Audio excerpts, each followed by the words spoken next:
Meron na bang paramdam ang inyong LGU dyan para sa fuel subsidy?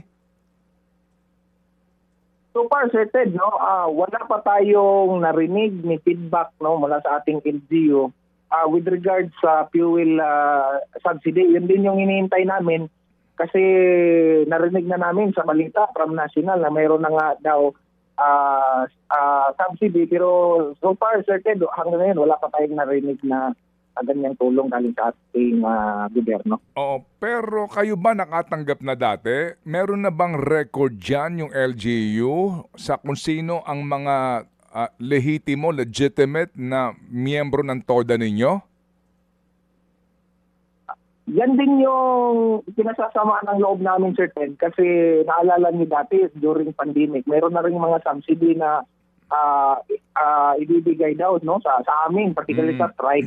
Pero sumula noon, Sir Ted, no, wala kaming natanggap na talagang galing sa gobyerno, no, na ayuda, na fuel subsidy from national. So yun din yung pinoproblema namin. Baka marinig lang namin sa balita na mayroon talaga, pero sa actual wala namang dumating sa amin. Kaya pati dyan, Sir Ted, iniintay din namin at sinisiguro namin na kung mayroon talagang tulong, ayuda ang gobyerno, talagang aabot sa amin. Hindi lang hanggang balita lang namin marinig. Hindi. So, magmula noon, wala pa talaga kayo natatanggap magmula nung pandemic na nagkaroon nga ng gantong subsidy ang TODA dyan sa Butuan?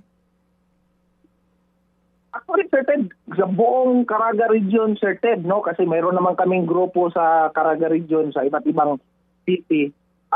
During pandemic, Sir Ted, mayroong kaming narinig na 1, 2, 3, tag 1,000 lang yun, pero ilang tao lang yun, di umabot ng 100 yun. I-compare mo sa ratio namin dito, ang dami namin dito sa, particularly sa amin, sa Butuan, Sir Ted, ang dami namin. Kaya kami nalulungkot pag pinag-uusapan na ang ayuda or subsidy from national government kasi kami mismo, hindi kami talaga nakatanggap ng ganyan, Sir Ted. Oo. Kayo dyan sa inyong TODA, sa Butuan, ilan kayo? Ilan ang miyembro nyo? Sa amin, Sir Ted, dito sa Butuan, as far as yung data namin ang pagbabasihan, may 60 plus kami na TODA, almost 5,000 near, Sir Ted, yung membro kasamahan namin.